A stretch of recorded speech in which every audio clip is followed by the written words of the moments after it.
Class 12 semester 3 তোমাদের আগের 4টি পাঠ আলোচনা হয়েছে এই অধ্যায় থেকে। আর এই অধ্যায়টা হলো দ্বিতীয় বিশ্বযুদ্ধের পর আন্তর্জাতিক সম্পর্ক।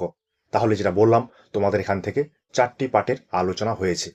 তোমরা আলোচনাগুলো দেখো, দেখার পরে এই অধ্যায় থেকে যে সমস্ত এমসিকিউ গুলো হয় সেগুলো আমরা দিয়ে দেব পিডিএফ আকারে।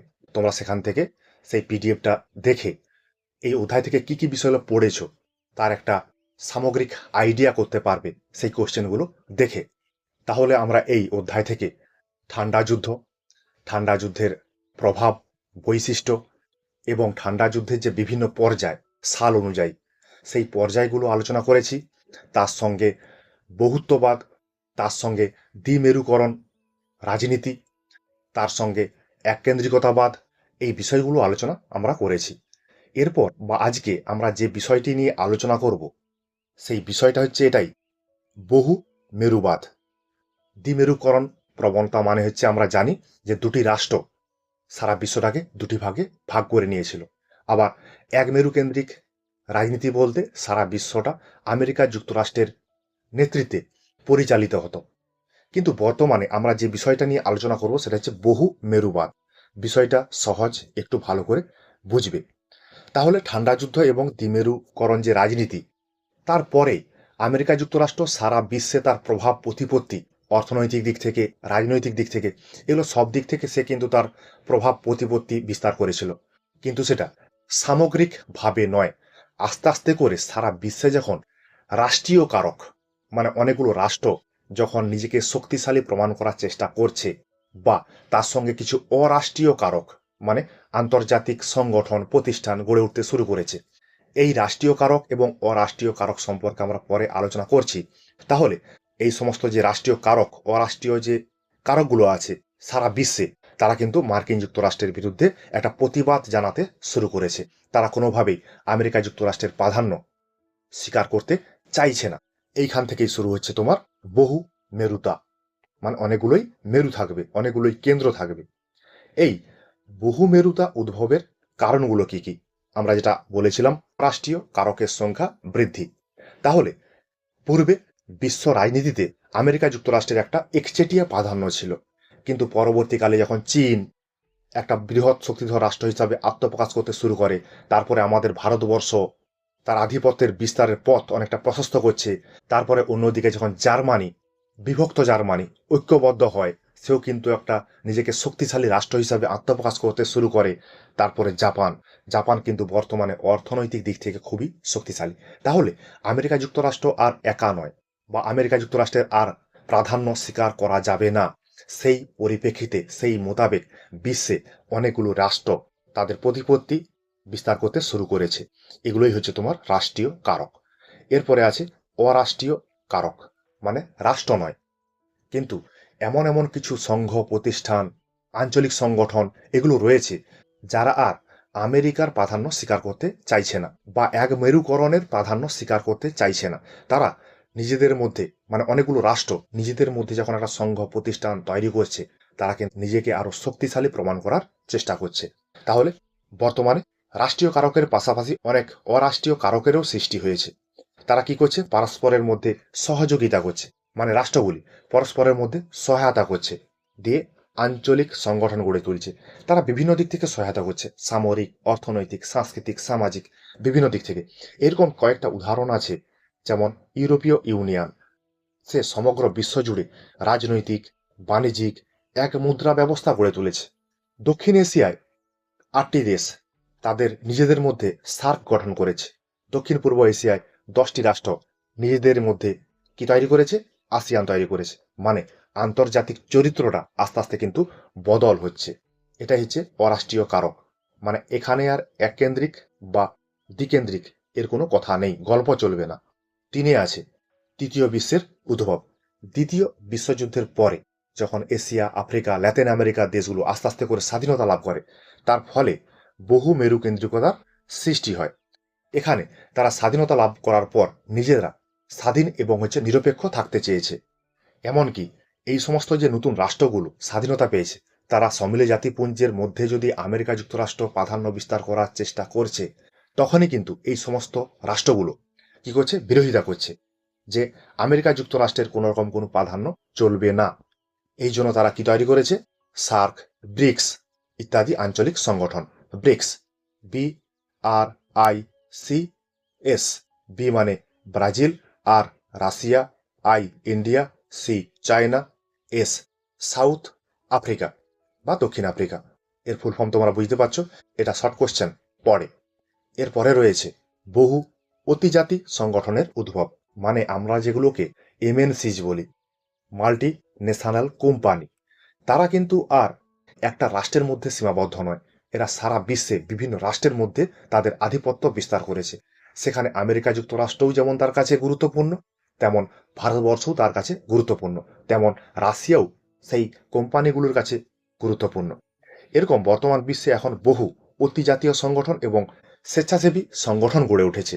তারা কিন্তু আর কোনো রকমভাবে আমেরিকা যুক্তরাষ্ট্রের প্রভাব নিজেদের উপর বিস্তার করতে দিচ্ছে না। মানে এখন আন্তর্জাতিক স্তরে এই সমস্ত স্বেচ্ছাসেবী সংগঠন, MNCs, এদের কিন্তু একটা প্রভাব আস্তে আস্তে করে বৃদ্ধি পাচ্ছে। তাহলে বুঝতে পারছো যে এক মেরুকরণ বা দ্বিমেরুকরণ এর সম্পূর্ণ বিপরীত একটা পরিস্থিতি, বহু মেরুকেন্দ্রিকতা।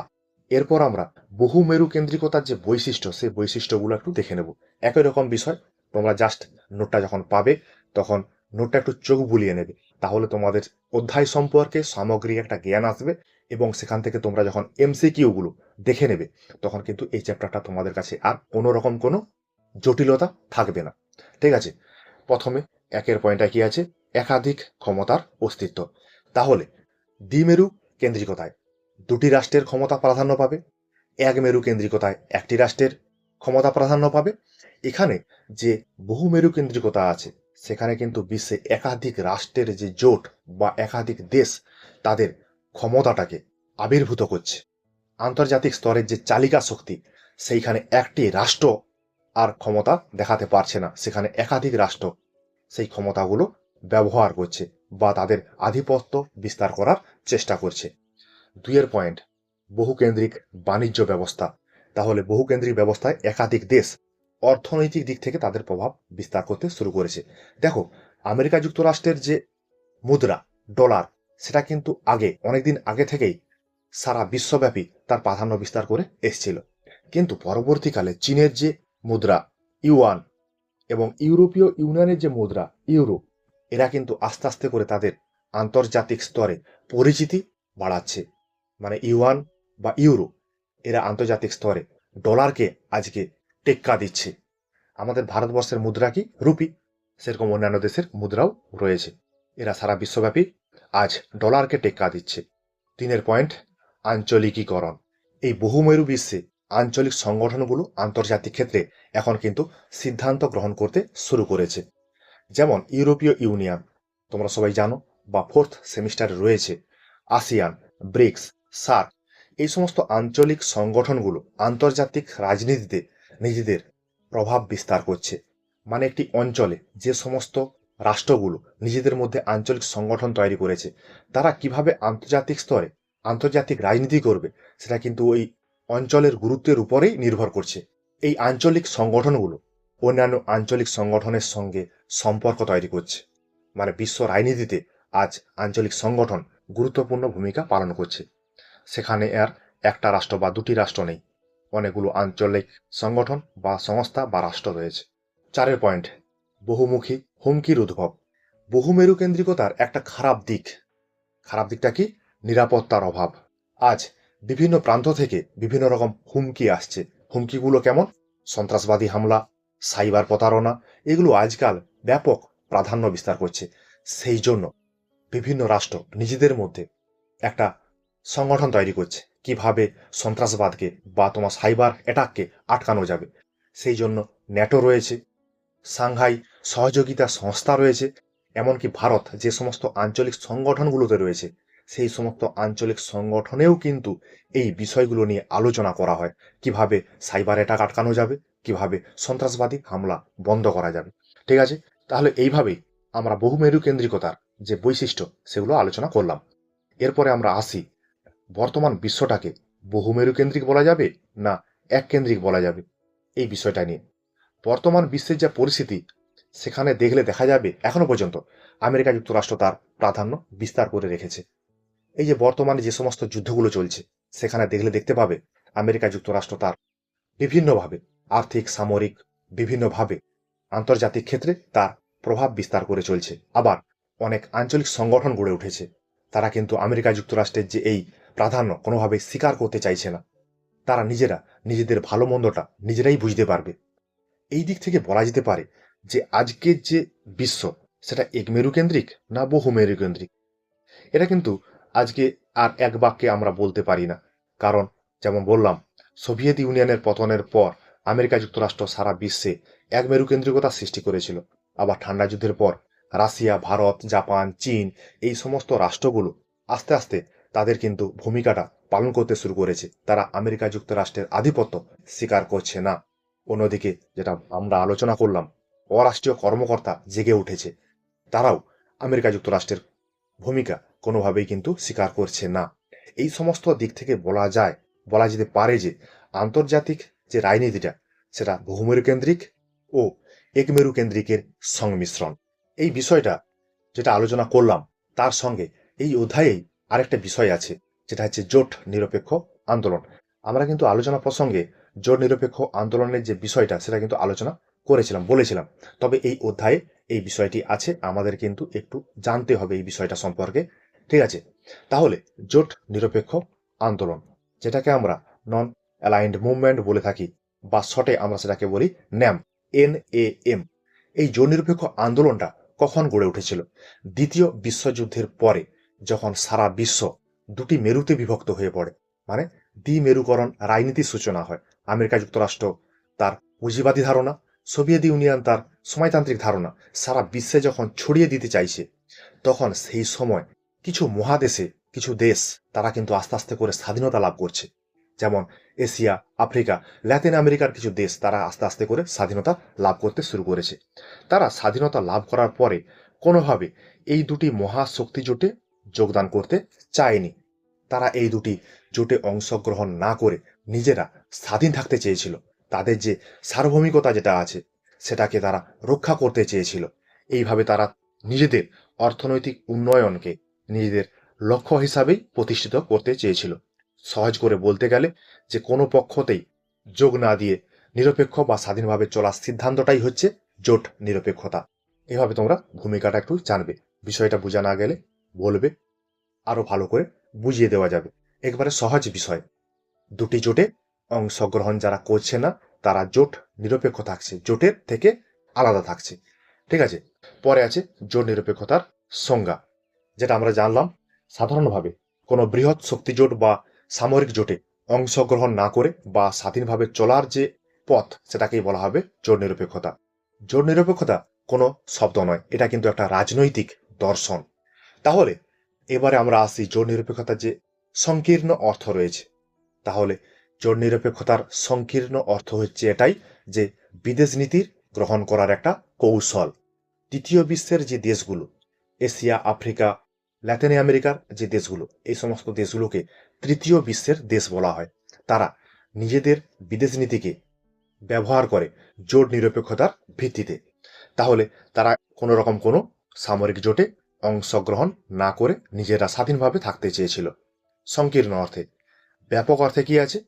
ব্যাপক অর্থে আছে এই যে জোট নিরপেক্ষ আন্দোলন, এটা কোনো রকম কোনো সাম্রাজ্যবাদ, ঔপনিবেশিকতাবাদ, বর্ণ বৈষম্যের সাপোর্ট করে না। জোট নিরপেক্ষতা এই সমস্ত বিষয়গুলোর বিরোধিতা করে।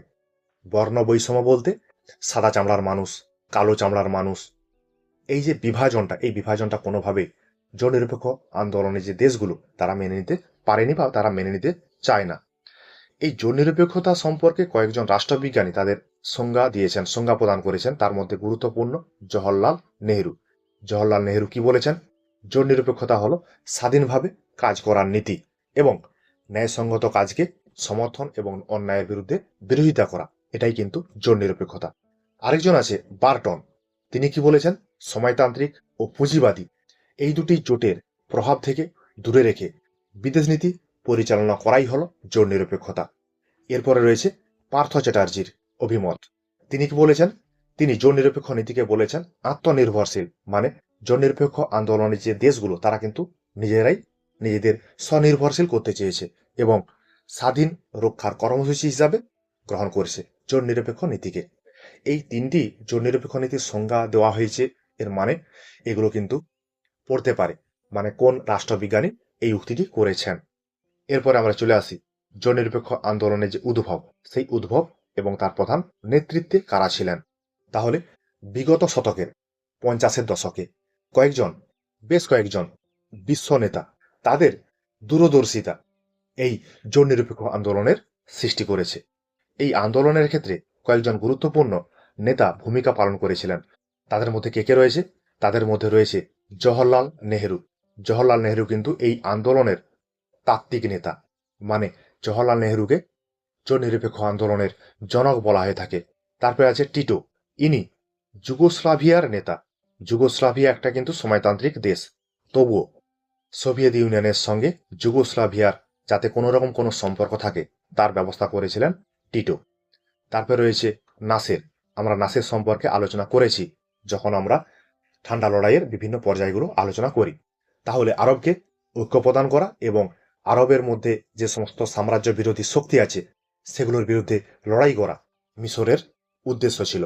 তাহলে আমরা নেহেরু, টিটো, নাসের, এরপর রয়েছে সুকর্ণ। সুকর্ণ ছিলেন ইন্দোনেশিয়ার নেতা, বাদুং সম্মেলনের প্রধান উদ্যোক্তা। এটা আছে, বাদুং সম্মেলন যখন আমরা আলোচনা করব তখন বিষয়টা দেখব। তারপর আছে নুকোমা, ইনি ছিলেন ঘানার নেতা, ইনি আফ্রিকান আন্দোলনের সঙ্গে যুক্ত ছিলেন। তাহলে এই গুরুত্বপূর্ণ 5জন নেতার মধ্য দিয়ে জোট নিরপেক্ষ আন্দোলনের সূচনা হয়েছিল। পরে রয়েছে জোট নিরপেক্ষ আন্দোলনের ঐতিহাসিক বিবর্তন ও গুরুত্বপূর্ণ সম্মেলন। পঞ্চশীল নীতি। জোট নিরপেক্ষ আন্দোলন যে শুরু হয়েছিল, সেই জোট নিরপেক্ষ আন্দোলন শুরু হওয়ার সময় কয়েকটা গুরুত্বপূর্ণ আন্দোলন হয়েছিল। সেই জোট নিরপেক্ষ আন্দোলন যখন শুরু হয় তখন কয়েকটা গুরুত্বপূর্ণ সম্মেলন হয়েছিল। সেই সম্মেলনগুলোর মধ্য দিয়েই জোট নিরপেক্ষ আন্দোলন তার যাত্রাপথ শুরু করে। সেই জন্য প্রথমে আছে পঞ্চশীল নীতি। পঞ্চশীল নীতি হচ্ছে 5টি নীতি। 5টি নীতির উপর ভিত্তি করে এই পঞ্চশীল নীতি গড়ে তোলা হয়। তাহলে পঞ্চশীল নীতি কোন কোন দেশের মধ্যে সংগঠিত হয়েছিল এবং কবে? 1954 খ্রিস্টাব্দে জওহরলাল নেহেরু আমাদের ভারতবর্ষের প্রধানমন্ত্রী ছিলেন এবং চৌ এন লাই চীনের প্রধানমন্ত্রী বা রাষ্ট্রনেতা। এই দুজনের মধ্যে প্রথম পঞ্চশীল নীতি স্বাক্ষরিত হয়। সেই পঞ্চশীল নীতির মধ্য দিয়েই জোট নিরপেক্ষ আন্দোলনের যাত্রাপথ শুরু হয়। এই পঞ্চশীল নীতির 5টি নীতি আছে। সেই 5টি নীতি কি কি? ভারত এবং চীন তাদের পরস্পরের মধ্যে একটা সার্বভৌমিকতা এবং আঞ্চলিক অখণ্ডতা থাকবে এবং তার প্রতি তারা সম্মান প্রদর্শন করবে। 2 রয়েছে পরস্পরের উপর আক্রমণ করবে না, 2 নম্বর পঞ্চশীল নীতির উদ্দেশ্য। 3 নম্বর রয়েছে একে অপরের আভ্যন্তরীণ বিষয়ে হস্তক্ষেপ করবে না, মানে চীনের মধ্যে কি হচ্ছে সেটা ভারত এবং ভারতের মধ্যে কি হচ্ছে সেটা চীন কোনোভাবেই কিন্তু হস্তক্ষেপ করবে না। 4 আছে সমতা এবং পারস্পরিক স্বার্থ রক্ষা। সেখানে কোন রাষ্ট্র ছোট কোন রাষ্ট্র বড় এটা কিন্তু কোনোভাবেই তারা দেখবে না, সকলের প্রতি একটা সমান মর্যাদা প্রদান করা হবে, এই পঞ্চশীল নীতির মধ্যে বলা হয়। 5 আছে শান্তিপূর্ণ সহাবস্থান, যাতে সমস্ত রাষ্ট্র শান্তিপূর্ণভাবে বসবাস করতে পারে, তার উপরে কোনোভাবে কোনো রাষ্ট্র আক্রমণ না করতে পারে তার ব্যবস্থা করবে এই পঞ্চশীল নীতি। তাহলে পঞ্চশীল নীতি, পঞ্চশীল নীতির 5টি নীতি আছে। 5টি নীতি আবার বিস্তারিত আলোচনা করা রয়েছে, তোমরা কিন্তু নোটে পেয়ে যাবে বা এখানেও দেওয়া আছে, তোমরা দেখতে পারো। এরপর রয়েছে বাদুং সম্মেলন। কত সালে হয়েছিল? 1955 সালে। তাহলে বাদুং সম্মেলন 1955 সালে বাদুং শহরে অনুষ্ঠিত হয়েছিল। বাদুং শহরটা কোথায়? বাদুং শহর হচ্ছে ইন্দোনেশিয়া।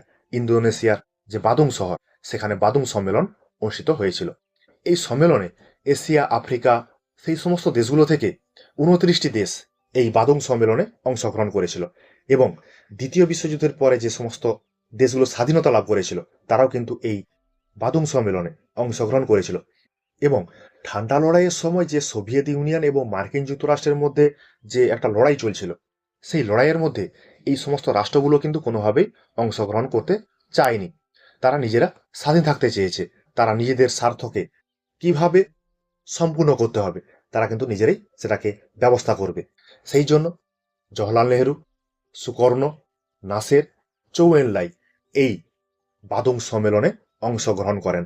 তবে একটা বিষয় মনে রাখবে, চৌ এন লাই কিন্তু কোনোভাবেই জোট নিরপেক্ষ আন্দোলনের সঙ্গে যুক্ত নন, কিন্তু বাদুং সম্মেলনে চৌ এন লাইয়ের উপস্থিতিটা অনেকেই কিন্তু গুরুত্বপূর্ণ বলে মনে করেছেন।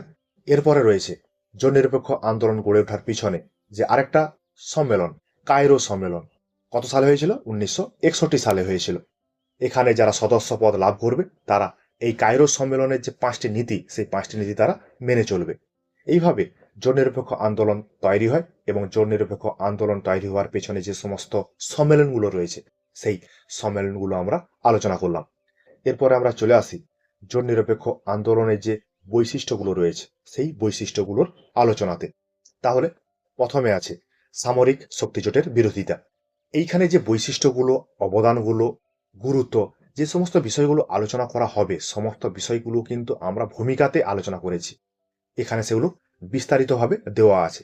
তোমরা যদি সেই ভূমিকাটা বুঝতে পারো তাহলে কিন্তু এই পয়েন্টগুলো অতি সহজেই তোমরা বুঝতে পারবে। প্রথমে আছে সামরিক শক্তিজোটের বিরোধিতা। তাহলে জোট নিরপেক্ষ আন্দোলনের একটি গুরুত্বপূর্ণ বিষয় ছিল সামরিক জোটের বিরোধিতা করা। দ্বিতীয় বিশ্বযুদ্ধের পর যখন সারা বিশ্ব দুটি ভাগে বিভক্ত হয়ে পড়ে, আমেরিকা যুক্তরাষ্ট্রের নেতৃত্বে যেমন ন্যাটো, সিয়াটো, সেন্টো ইত্যাদি সামরিক জোট গঠিত হয়, তেমনি সোভিয়েত ইউনিয়নের নেতৃত্বে ওয়ারশো প্যাক্ট তৈরি করা হয়। তাহলে জোট নিরপেক্ষ আন্দোলনের যে দেশগুলো তারা সবসময় চাইছে তারা কোনো রকম কোনো জোটে অংশগ্রহণ করবে না।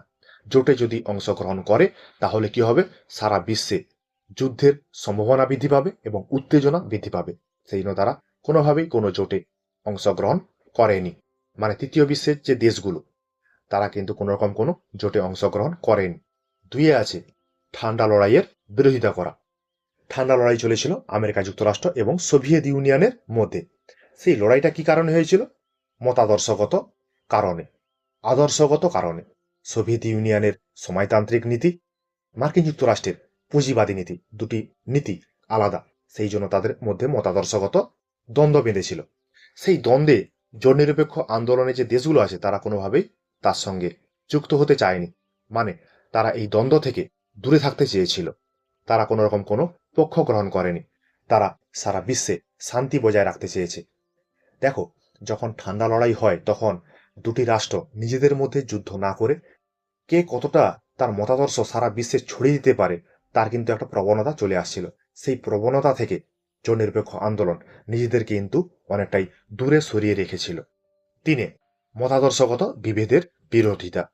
তৎকালীন বিশ্ব পুঁজিবাদী এবং সময়তান্ত্রিক এই দুটি আদর্শে বা মতাদর্শে বিভক্ত হয়ে পড়েছিল। কিন্তু জোট নিরপেক্ষ আন্দোলনের যে দেশগুলো তারা কিন্তু এই বিভেদকে কোনোভাবেই সমর্থন করেনি। তারা বিশ্বাস করত, তারা কি বিশ্বাস করত? তারা বিশ্বাস করত যে প্রতিটি রাষ্ট্রের নিজস্ব নিজস্ব একটা পদ আছে, সেই পথ অনুসরণ করে তারা রাষ্ট্রকে পরিচালিত করবে। সেই জন্য এই মতাদর্শের ভিত্তিতে সারা বিশ্ব বিভক্ত হয়ে যাওয়া বা ভাগ হয়ে যাওয়া কোনোভাবেই কিন্তু ঠিক নয়। মানে জোট নিরপেক্ষ আন্দোলনের যে দেশগুলো তারা মতাদর্শের বিরোধিতা করেছে। পরে রয়েছে উন্নয়নের নিজস্ব পথ অনুসরণ করা। তাহলে সারা বিশ্ব যখন পুঁজিবাদ এবং সময়তন্ত্রের নীতিতে বিভক্ত হয়ে পড়েছে তারা কিন্তু মানে জোট নিরপেক্ষ আন্দোলনের দেশগুলো তারা কিন্তু সম্পূর্ণ নিজস্ব বা স্বতন্ত্র পথ একটা বেছে নিয়েছে। তারা কোনো রকম কোনো ওই বৃহৎ শক্তিগুলোর প্রতি সমর্থন জ্ঞাপন করেনি। জোট নিরপেক্ষ আন্দোলনের যে দেশগুলো তারা নিজেদের প্রয়োজনে, নিজেদের উন্নয়নের নিজেরাই পরিকল্পনা গ্রহণ করেছে। সেই জন্য এই জোট নিরপেক্ষ আন্দোলনের দেশগুলো নয় পুঁজিবাদ নয় সময়তন্ত্র, এই দুটি মতাদর্শের মধ্যবর্তী পথ অবলম্বন করেছে। সেই পথটাকে কি বলা হচ্ছে? সেই পথটাকে বলা হচ্ছে তোমার মিশ্র অর্থনীতি ও স্বনির্ভরতার ধারণা। মানে যেটাকে আমরা মিক্সড ইকোনমি বলি। দেখবে ভারতবর্ষের যে অর্থনীতিটা সেই অর্থনীতিটা মিক্সড ইকোনমির উপর নির্ভর করে। মানে মিশ্র অর্থনীতির উপর নির্ভর করে। মানে একদিকে যেমন সরকারি উদ্যোগ আছে, অন্যদিকে ব্যক্তিগত উদ্যোগও রয়েছে। এটা মিক্সড ইকোনমির একটা ধারণা। পাঁচে মিত্রতা এবং সমতার নীতি। জোট নিরপেক্ষ আন্দোলনের যে দেশগুলো রয়েছে তারা নিজেদের মধ্যে একটা বন্ধুত্বপূর্ণ সম্পর্ক এবং তারা নিজেদের মধ্যে একটা সমতার নীতিকে গ্রহণ করেছে। আমরা পঞ্চশীল নীতিতে আলোচনা করেছিলাম যে বৃহৎ ছোট সমস্ত রাষ্ট্রই কিন্তু সমান। তারা একে অপরের বিরুদ্ধে কোনো রকম কোনো আভ্যন্তরীণ হস্তক্ষেপ করবে না, একে অপরকে আক্রমণ করবে না। তারা নিজেদের মধ্যে একটা সহযোগিতার বন্ধন গড়ে তুলতে চেয়েছে। দেখো এখানে বিষয়টা বলা রয়েছে, তারা বিশ্বাস করত ছোট বড় সকল রাষ্ট্রই কিন্তু সমান মর্যাদার অধিকারী। সেই জন্য তারা আন্তর্জাতিক ক্ষেত্রে শান্তিপূর্ণ সহাবস্থানের নীতিটাকে গুরুত্ব প্রদান করেছে। তারা পরস্পরের মধ্যে সহযোগিতা করছে। যদি জোট নিরপেক্ষ আন্দোলনের দেশগুলো একত্রিত হয়, এক জায়গাতে এসে এক ছাতা তলায় এসে জোটবদ্ধ হয়, তাহলে কিন্তু আন্তর্জাতিক বৃহৎ শক্তি তারা কিন্তু অনেকটাই ভয় পাবে। এটাও কিন্তু জোট নিরপেক্ষ আন্দোলনের যে নেতা তারা কিন্তু মনে মনে ভেবেছিলেন। এই জন্যই জোট নিরপেক্ষ আন্দোলনের সূচনা হয়। পরে রয়েছে জাতিপুঞ্জ বা ইউএন এর প্রতি সমর্থন। জোট নিরপেক্ষ আন্দোলনের যে দেশগুলো তারা আন্তর্জাতিক ক্ষেত্রে যে সমস্ত সমস্যাগুলো হবে সেই সমস্ত সমস্যাগুলোর সমাধান করতে পারে একমাত্র সম্মিলিত জাতিপুঞ্জ। মানে সম্মিলিত জাতিপুঞ্জের উপর জোট নিরপেক্ষ আন্দোলনের দেশগুলো অনেকটাই নির্ভরশীল ছিল। তারা মনে করত বিশ্ব শান্তির ক্ষেত্রে একটা গুরুত্বপূর্ণ প্ল্যাটফর্ম হবে কে? জাতিপুঞ্জ। এইখানে জাতিসংঘ লেখা আছে, এটা হবে জাতিপুঞ্জ, ইউএনও, ইউনাইটেড নেশনস অর্গানাইজেশন, যেটা দ্বিতীয় বিশ্বযুদ্ধের পরে তৈরি হয়। দ্বিতীয় বিশ্বযুদ্ধের পরে এই সংগঠনটি তৈরি যখনই হয় তখনই কিন্তু জোট নিরপেক্ষ আন্দোলনের যে দেশগুলো আছে তাদের আস্থা কিন্তু অনেকটাই বেড়ে গেছে জাতিপুঞ্জের প্রতি। এই জন্য জাতিপুঞ্জের প্রতি জোট নিরপেক্ষ আন্দোলনের দেশগুলো সমর্থন করতে শুরু করে। পরে রয়েছে নিরপেক্ষতার প্রকৃত অর্থ। অনেকেই মনে করেন জোট নিরপেক্ষতার অর্থ হচ্ছে নিরপেক্ষ থাকা, মানে আমি এদিকেও না এদিকেও না। মানে কি? আমি সমাজতান্ত্রিকও না, আমি পুঁজিবাদীও না। কিন্তু তার মানে এটা নয়। জোট নিরপেক্ষ আন্দোলনের দেশগুলো তারা কিন্তু এই বৃহৎ শক্তিদের যেমন সমর্থন করেছে, তেমন কিন্তু তারা আন্তর্জাতিক ক্ষেত্রে তাদের বিরোধিতাও করেছে। ঠান্ডা যুদ্ধের সময় যখন এই বৃহৎ শক্তি রাষ্ট্রগুলি ক্ষুদ্র রাষ্ট্রকে অত্যাচার চালাতো, তখন এই জোট নিরপেক্ষ আন্দোলনের দেশগুলি এর তীব্র বিরোধিতা করেছে। তারা বলেছে কোনোভাবেই বৃহৎ শক্তিগুলির উচিত নয় এইভাবে ছোট রাষ্ট্রগুলির উপর আক্রমণ করা। সেই জন্য তারা এই সমস্ত দেশগুলির জোটে কোনোভাবেই তারা অংশগ্রহণ করেনি। জোট নিরপেক্ষ আন্দোলনের যে দেশগুলো তারা নিজেরা নিজেদের কিন্তু সিদ্ধান্ত নিত। তারা আন্তর্জাতিক ক্ষেত্রে নিজেদের মত প্রকাশ করত, যেটা আমরা আলোচনা করলাম। তারা নিরপেক্ষ থাকত। তার মানে এই নয় তারা নিষ্ক্রিয়। এই যে খুনে আলোচনা করলাম, আন্তর্জাতিক ক্ষেত্রে কোনো যদি বিবাদ সৃষ্টি হয় সেক্ষেত্রে জোট নিরপেক্ষ আন্দোলনের দেশগুলো তার বিরোধিতা করেছে। মানে কোনোভাবেই তারা নিষ্ক্রিয় নয়। নিরপেক্ষ আছি, আমি কোনো দলে নেই, তবে আমি নিষ্ক্রিয়ও নয়, মানে আমি হাত তুলে দাঁড়িয়ে যাইনি। এটা কিন্তু জোট নিরপেক্ষ আন্দোলনের একটা গুরুত্বপূর্ণ বৈশিষ্ট্য। এরপরে আমরা চলে আসি জোট নিরপেক্ষ আন্দোলনের যে উদ্দেশ্য আছে সেই উদ্দেশ্য নিয়ে। প্রথমে আছে 1 নম্বরে স্বাধীন ও নিরপেক্ষ বিদেশ নীতি অনুসরণ করা। জোট নিরপেক্ষ আন্দোলনের যে দেশগুলো ছিল সেই দেশগুলোর প্রথম এবং প্রধান লক্ষ্য ছিল একটা নিজস্ব বিদেশ নীতি তৈরি করা, নিজস্ব বিদেশ নীতি গড়ে তোলা, যেখানে শক্তিশালী দেশগুলোর প্রভাব থেকে নিজেদেরকে সম্পূর্ণভাবে মুক্ত রাখা যাবে। এই জন্য জোট নিরপেক্ষ আন্দোলনের প্রতিটি দেশ তার বিদেশ নীতিকে গ্রহণ করার জন্য বা তাদের জাতীয় স্বার্থকে বিকশিত করার জন্য এই জোট নিরপেক্ষতার নীতিটাকে অবলম্বন করেছিল। মানে জোট নিরপেক্ষতাই হচ্ছে তৃতীয় বিশ্বের দেশগুলির একটা বিদেশ নীতি। তারা এই জোট নিরপেক্ষতার উপর ভিত্তি করেই তারা অন্যান্য রাষ্ট্রের সঙ্গে বিদেশ নীতি গ্রহণ করত। জোট নিরপেক্ষ আন্দোলনের যে দেশগুলো ছিল তাদের প্রতিটি রাষ্ট্রের নিজস্ব নিজস্ব একটা স্বার্থ আছে। সেই স্বার্থটা কি? নিরপেক্ষ থাকা। সেই নিরপেক্ষতার উপর ভিত্তি করে তারা বিদেশ নীতি প্রণয়ন করত। এটা কিন্তু জোট নিরপেক্ষ আন্দোলনের একটি গুরুত্বপূর্ণ উদ্দেশ্য।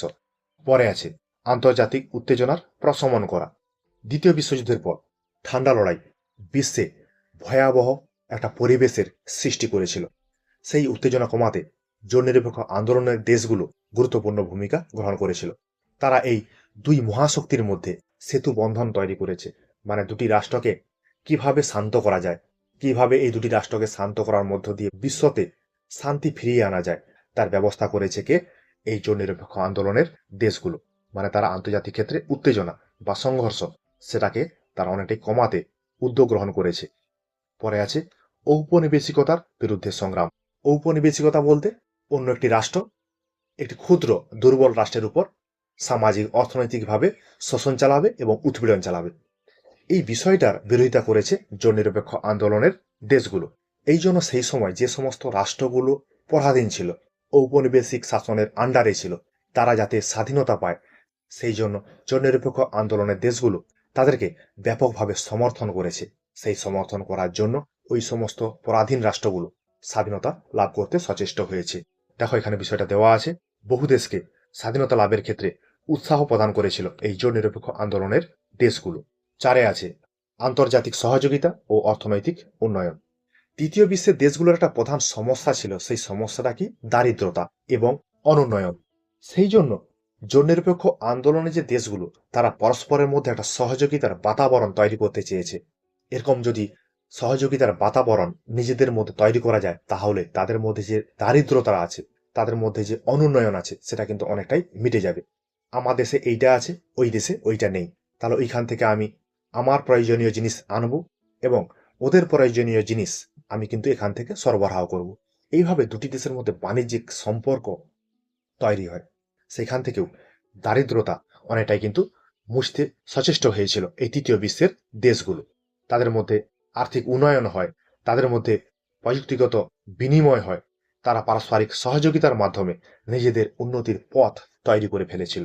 এরপরে 5 নম্বর যে পয়েন্টটা আছে, বিশ্ব শান্তি রক্ষা ও শান্তিপূর্ণ পররাষ্ট্রনীতি। তাহলে জননিরপেক্ষ আন্দোলনের একটা অন্যতম লক্ষ্য ছিল, সেই লক্ষ্যটা কি? বিশ্ব শান্তি প্রতিষ্ঠা করা। সেই বিশ্ব শান্তি প্রতিষ্ঠা করতে গিয়ে তারা কিন্তু কোনো রকম কোনো যুদ্ধতে বিশ্বাস করতো না। তারা শান্তিপূর্ণভাবে যে কোনো সমস্যার সমাধানে কিন্তু আগ্রহী ছিল। তারা চাইতো কি? যে আলোচনা হোক, সমঝোতা হোক, সেগুলো সহনশীলতার মধ্য দিয়ে। দুটি রাষ্ট্রের মধ্যে মনোমালিন্য হয়েছে, সেটা বোঝাপড়ার মধ্য দিয়ে সমাধান করা সম্ভব। সেক্ষেত্রে কোনোভাবেই যুদ্ধ সমীচীন নয়। তোমরা ইউক্রেন রাশিয়ার যুদ্ধ দেখছো, তোমরা ইরান আমেরিকার যুদ্ধ দেখছো, তোমরা ইরান ইসরায়েলের যুদ্ধ দেখছো। সেক্ষেত্রে কত মানবহানি হচ্ছে, কত অর্থ সম্পত্তি নষ্ট হচ্ছে। এই সব বিষয় যে নষ্ট হচ্ছে, এর ভরপাই করবে কে? কারো কি করার ক্ষমতা রয়েছে? সেই জন্য জোট নিরপেক্ষ আন্দোলনের দেশগুলো কোনোভাবেই যুদ্ধকে সমর্থন করেনি। ঠিক আছে, এই জোট নিরপেক্ষ আন্দোলনের বিষয়গুলো এতটা পর্যন্তই আমরা আলোচনা করলাম। পরের পাঠে আমরা এই অধ্যায়টা শেষ করার একটা সিদ্ধান্ত নিয়েছি। পরের দিন আমরা জোট নিরপেক্ষ আন্দোলনের যে অবদান সাফল্য সেই বিষয়গুলো নিয়ে আলোচনা করব। ঠিক আছে, তোমরা দেখবে, পড়বে, বন্ধু বান্ধবদের সঙ্গে আলোচনাগুলো শেয়ার করবে। যারা এখনো পর্যন্ত এই চ্যানেলে যোগ দাওনি তারা অবশ্যই যোগ দিয়ে দেবে। এই যে আমরা আলোচনাটা করছি যে পিডিএফটি ধরে, সেই পিডিএফটা কিন্তু তোমাদের দিয়ে দেওয়া হবে। সেই পিডিএফে তোমাদের পাসওয়ার্ড থাকবে। সেই পাসওয়ার্ডটা তোমাদের কি হবে? সেই পাসওয়ার্ডটা হবে তোমার পি, ছোট হাতের PASS, পাস। ঠিক আছে, এই পাসওয়ার্ডটা দিলে তবেই তোমাদের পিডিএফটা খুলবে। ঠিক আছে, তোমাদের জন্য আমার এই কিঞ্চিত প্রয়াস।